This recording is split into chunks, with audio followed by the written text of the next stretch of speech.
Decreto 2-89. El Congreso de la República de Guatemala, considerando que el artículo 10 de las disposiciones transitorias y finales de la Constitución Política de la República de Guatemala, imponían a la Corte Suprema de Justicia, la obligación de que en ejercicio del derecho de iniciativa de ley que le corresponde, presentará a consideración del Congreso un proyecto de ley del organismo judicial, presupuesto que ha sido cumplido a cabalidad por ese alto organismo.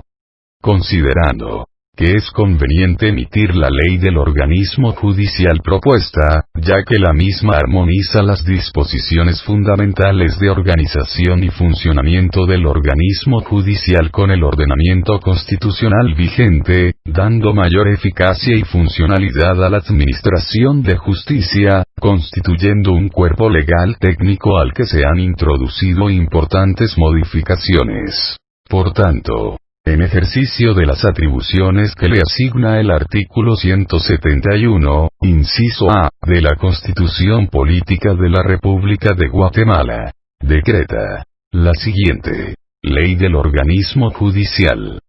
Título primero. Normas generales.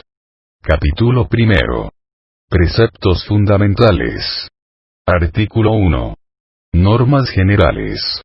Los preceptos fundamentales de esta ley son las normas generales de aplicación, interpretación e integración del ordenamiento jurídico guatemalteco. Artículo 2. Fuentes del derecho. Reformado por Decreto 11-93 del Congreso de la República. La ley es la fuente del ordenamiento jurídico. La jurisprudencia la complementará.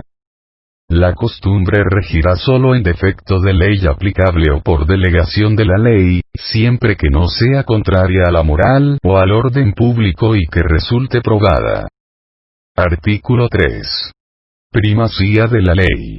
Contra la observancia de la ley no puede alegarse ignorancia, desuso, costumbre o práctica en contrario. Artículo 4. Actos nulos. Reformado por Decreto 64-90 del Congreso de la República. Los actos contrarios a las normas imperativas y a las prohibitivas expresas, son nulos de pleno derecho, salvo que en ellas se establezca un efecto distinto para el caso de contravención. Los actos realizados al amparo del texto de una norma que persigan un resultado prohibido por el ordenamiento jurídico, o contrario a él, se considerarán ejecutados en fraude de ley y no impedirán la debida aplicación de la norma que se hubiere tratado de eludir. Artículo 5. Ámbito de aplicación de la ley. El imperio de la ley se extiende a toda persona, nacional o extranjera, residente o en tránsito, salvo las disposiciones del derecho internacional aceptadas por Guatemala, así como a todo el territorio de la República, el cual comprende el suelo, el subsuelo, la zona marítima terrestre, la plataforma continental, la zona de influencia económica y el espacio aéreo, tales como los definen las leyes y el derecho internacional. Artículo 6. Vigencia de la ley. La ley empieza a regir 8 días después de su publicación íntegra en el Diario Oficial, a menos que la misma amplíe o restrinja dicho plazo. En el cómputo de ese plazo se tomarán en cuenta todos los días. Artículo 7. Y retroactividad. La ley no tiene efecto retroactivo, ni modifica derechos adquiridos. Se exceptúa la ley penal en lo que favorezca al reo. Las leyes procesales tienen efecto inmediato, salvo lo que la propia ley determine. Artículo 8. Derogatoria de las leyes. Las leyes se derogan por leyes posteriores. A. Por declaración expresa de las nuevas leyes. B. Parcialmente, por incompatibilidad de disposiciones contenidas en las leyes nuevas con las precedentes. C. Totalmente, porque la nueva ley regule, por completo, la materia considerada por la ley anterior. D. Total o parcialmente, por declaración de inconstitucionalidad, dictada en sentencia firme por la Corte de Constitucionalidad. Por el hecho de la derogación de una ley no recobran vigencia las que ésta hubiere derogado. Artículo 9. Supremacía de la Constitución y jerarquía normativa. Reformado por Decreto 11-93 del Congreso de la República. Los tribunales observarán siempre el principio de jerarquía normativa y de supremacía de la Constitución política de la República, sobre cualquier ley o tratado, salvo los tratados o convenciones sobre derechos humanos, que prevalecen sobre el derecho interno. Las leyes o tratados prevalecen sobre los reglamentos. Carecen de validez las disposiciones que contradigan una norma de jerarquía superior. Artículo 10. Interpretación de la ley. Reformado por Decreto 75-90 y 59-2005 del Congreso de la República. Las normas se interpretarán conforme a su texto, según el sentido propio de sus palabras, a su contexto y de acuerdo con las disposiciones constitucionales. Cuando una ley es clara, no se desatenderá su tenor literal con el pretexto de consultar su espíritu. El conjunto de una ley servirá para ilustrar el contenido de cada una de sus partes, pero los pasajes de la misma se podrán aclarar atendiendo al orden siguiente. A. A la finalidad y al espíritu de la misma. B. A la historia fidedigna de su institución. C. A las disposiciones de otras leyes sobre casos o situaciones análogas.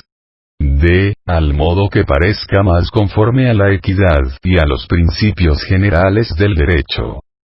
Artículo 11. Idioma de la ley. El idioma oficial es el español.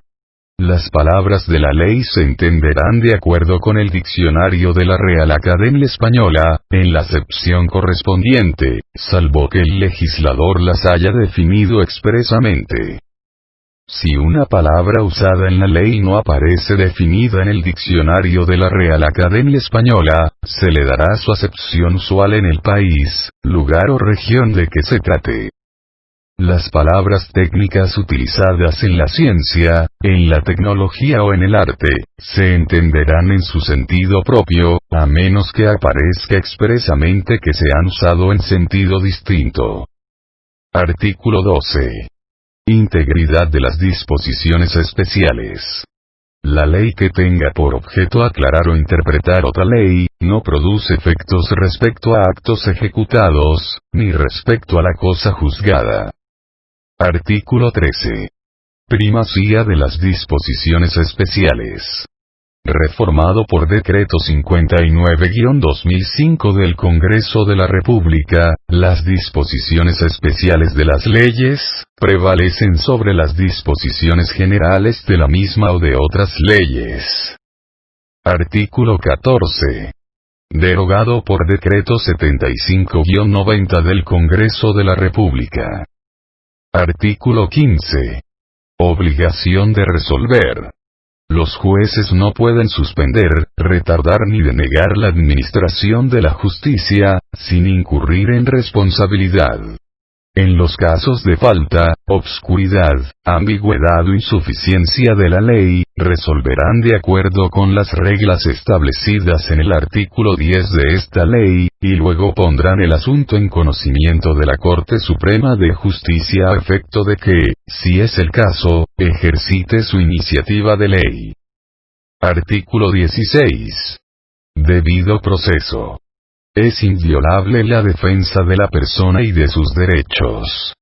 Ninguno puede ser juzgado por comisión o por tribunales especiales. Nadie podrá ser condenado ni privado de sus derechos sin haber sido citado, oído y vencido en proceso legal seguido ante juez o tribunal competente y preestablecido, en el que se observen las formalidades y garantías esenciales del mismo. Y tampoco podrá ser afectado temporalmente en sus derechos, sino en virtud de procedimiento que reúna los mismos requisitos. Artículo 17. Buena fe. Los derechos deben ejercitarse conforme a las exigencias de la buena fe. Artículo 18. Abuso de derecho. Reformado por Decreto 64-90 del Congreso de la República. El exceso y mala fe en ejercicio de un derecho, o la abstención del mismo, que cause daños o perjuicios a las personas o propiedades, obliga al titular a indemnizarlos. Artículo 19. Renuncia de derechos. Se puede renunciar a los derechos otorgados por la ley, siempre que tal renuncia no sea contraria al interés social, al orden público o perjudicial a tercero, ni esté prohibido por otras leyes. Artículo 20. Reformado por Decreto 78-2005 del Congreso de la República. Sistema Internacional de Unidades. El Sistema Internacional de Unidades, SI, es el sistema oficial de uso obligatorio en todo el territorio nacional. Artículo 21. Reglas de parentesco. La ley reconoce el parentesco de consanguinidad dentro del cuarto grado, el de afinidad dentro del segundo grado, y el civil, que surge de la adopción conforme a la ley. Los cónyuges son parientes, pero no forman grado. Artículo 22. Primacía del interés social. El interés social prevalece sobre el interés particular. Artículo 23. Supletoriedad. Reformado por los decretos 75-90 y 11-93 del Congreso de la República. Las deficiencias de otras leyes se suplirán por lo preceptuado en esta.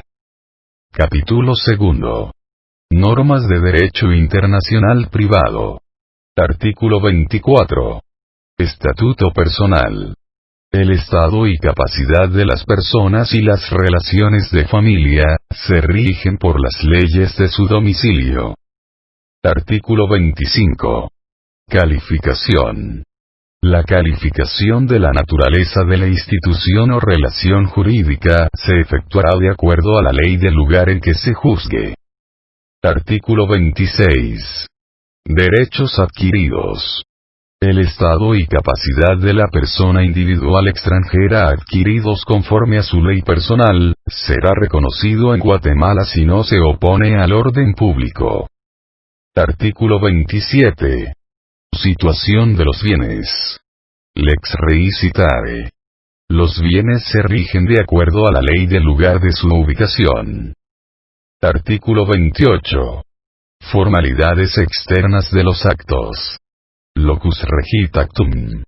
Las formalidades extrínsecas de los actos y negocios jurídicos se regulan de acuerdo a la ley del lugar de su celebración. Artículo 29. Forma de validez de los actos. Lex loci celebrationis. Las formalidades intrínsecas de los actos y negocios jurídicos se regulan de acuerdo a la ley del lugar de su celebración. Artículo 30. Lugar de cumplimiento de los actos. Lex loci executionis. Si el acto o negocio jurídico debe cumplirse en un lugar distinto a aquel en que se celebró, todo cuanto concierne a su cumplimiento, se rige de acuerdo a la ley del lugar de ejecución. Artículo 31. Pacto de sumisión. Los actos y negocios jurídicos se rigen por la ley a que las partes se hubieren sometido, salvo que dicho sometimiento sea contrario a leyes prohibitivas expresas o al orden público.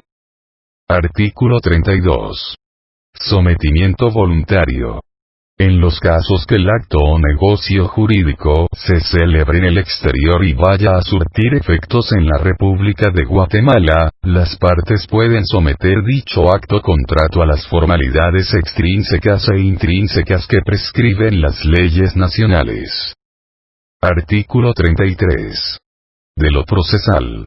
La competencia jurisdiccional de los tribunales nacionales con respecto a personas extranjeras sin domicilio en el país, el proceso y las medidas cautelares, se rigen de acuerdo a la ley del lugar en que se ejercite la acción. Artículo 34. de la jurisdicción. Los tribunales guatemaltecos son competentes para emplazar a personas extranjeras o guatemaltecas que se encuentren fuera del país, en los siguientes casos. A. Cuando se ejercite una acción que tenga relación con actos o negocios jurídicos realizados en Guatemala. B. Cuando se ejercite alguna acción concerniente a bienes que estén ubicados en Guatemala. C. Cuando se trate de actos o negocios jurídicos en que se haya estipulado que las partes se someten a la competencia de los tribunales de Guatemala. Artículo 35. Del derecho extranjero. Los tribunales guatemaltecos aplicarán de oficio, cuando proceda, las leyes de otros estados. La parte que invoque la aplicación de derecho extranjero o que disienta de la que se invoque o aplique, justificará su texto, vigencia y sentido mediante certificación de 2 abogados en ejercicio en el país de cuya legislación se trate, la que deberá presentarse debidamente legalizada. Sin perjuicio de ello, el Tribunal Nacional puede indagar tales hechos, de oficio o a solicitud de parte, por la vía diplomática o por otros medios reconocidos por el derecho internacional. Capítulo 3. Aplicación de las leyes en el tiempo. Artículo 36. Ámbito temporal de validez de la ley. Los conflictos que resultaren de la aplicación de leyes dictadas en diferentes épocas, se decidirán con arreglo a las disposiciones siguientes. A. El estado civil adquirido conforme a la ley vigente a la fecha de su constitución, subsistirá, aunque ésta pierda su vigencia. Pero los derechos y obligaciones anexos a él se subordinarán a la ley posterior, sea que ésta constituya nuevos derechos u obligaciones, sea que modifique o derogue los antiguos. B. Los derechos de administración que el padre de familia tuviere los bienes del hijo, y que hubiesen sido adquiridos bajo una ley anterior, se sujetarán, en cuanto a su ejercicio y duración, a las reglas dictadas por una ley posterior. C. El menor que bajo el imperio de una ley hubiere adquirido el derecho de administrar sus bienes, no lo perderá bajo el de otra, aunque la última exija nuevas condiciones para adquirirlos. Pero en el ejercicio de este derecho, se sujetará a las reglas establecidas por la ley posterior. D. Si una nueva ley amplía o restringe las condiciones necesarias para ejecutar ciertos actos o adquirir determinados derechos, dicha ley debe aplicarse inmediatamente a todas las personas que comprende. E. Todo derecho real adquirido bajo una ley y en conformidad con ella, subsiste bajo el imperio de otra. Pero en cuanto a su ejercicio y cargas, y en lo referente a su extinción, prevalecerán las disposiciones de la nueva ley. F. La posición jurídica constituida bajo una ley anterior, se conserva bajo el imperio de otra posterior. G. Las servidumbres naturales y voluntarias constituidas válidamente bajo el imperio de una ley anterior, se sujetarán en su ejercicio y conservación a las reglas que establezca otra nueva ley. H. Las solemnidades externas de los testamentos y de las donaciones por causa de muerte, se regirán por la ley coetánea a su otorgamiento. Pero las disposiciones contenidas en ellos estarán subordinadas a la ley vigente en la época de la muerte del testador. Y, en las sucesiones intestadas, el derecho de representación de los llamados a ellas, se regirá por la ley vigente en la fecha de la muerte del causante. J. En la adjudicación y partición de una herencia o legado, se observará la regla anterior. K. En todo acto o contrato, se entenderán incorporadas a las leyes vigentes al tiempo de su celebración, exceptuándose las concernientes al modo de reclamar en juicio los derechos que resultaren de ellos. L. Los actos y contratos válidamente celebrados bajo el imperio de una ley, podrán probarse bajo el imperio de otra por los medios que aquella establecía para su justificación. pero la forma en que debe rendirse la prueba estará subordinada a la ley vigente al tiempo en que se rindiere. Las leyes concernientes a la substanciación y ritualidad de las actuaciones judiciales prevalecen sobre las anteriores, desde el momento en que deben empezar a regir, pero los plazos que hubiesen empezado a correr y las diligencias que ya estuvieren iniciadas, se regirán por la ley vigente al tiempo de su iniciación. Capítulo 4. Documentos provenientes del extranjero. Artículo 37. Requisitos de documentos extranjeros. Para que sean admisibles los documentos provenientes del extranjero que deban surtir efectos en Guatemala, deben ser legalizados por el Ministerio de Relaciones Exteriores. Si los documentos están redactados en idioma extranjero, deben ser vertidos al español bajo juramento por traductor autorizado en la República. De no haberlo para determinado idioma, serán traducidos bajo juramento por dos personas, que hablen y escriban ambos idiomas con legalización notarial de sus firmas. Artículo 38. Protocolización. Además de los requisitos indicados en el artículo anterior, los poderes o mandatos, así como los documentos que proceda a inscribir en los registros públicos, deberán ser protocolizados ante notario y las autoridades actuarán con base en los respectivos testimonios, los cuales serán extendidos en papel sellado del menor valor, dando fe el notario de que el impuesto respectivo ha sido pagado en el documento original. Al revisar los protocolos notariales, el director del Archivo General de Protocolos hará constar en el acta respectiva si en los documentos protocolizados se han cubierto los impuestos legales correspondientes. En caso que no hayan sido cubiertos, dará aviso a las oficinas fiscales para los efectos legales consiguientes. Artículo 39. Devolución de documentos protocolizados. En los casos no previstos en el artículo anterior, la protocolización será optativa para el interesado, pero los documentos no podrán ser retirados del expediente en que sean presentados los originales, aún después de fenecido, salvo que, a juicio de la autoridad correspondiente, no hayan sido determinantes para resolver, lo que hará constar bajo su responsabilidad en el expediente de que se trate y se dejará copia certificada en los autos. Sin embargo, tales documentos podrán ser retirados de diligencias voluntarias en trámite, mediante razón circunstanciada, pero en tal caso, el expediente quedará en suspenso hasta que sea presentado de nuevo el documento en debida forma o el testimonio de su protocolización. En ningún caso se devolverán documentos que tengan indicios de falsedad. Artículo 40. Obligaciones notariales.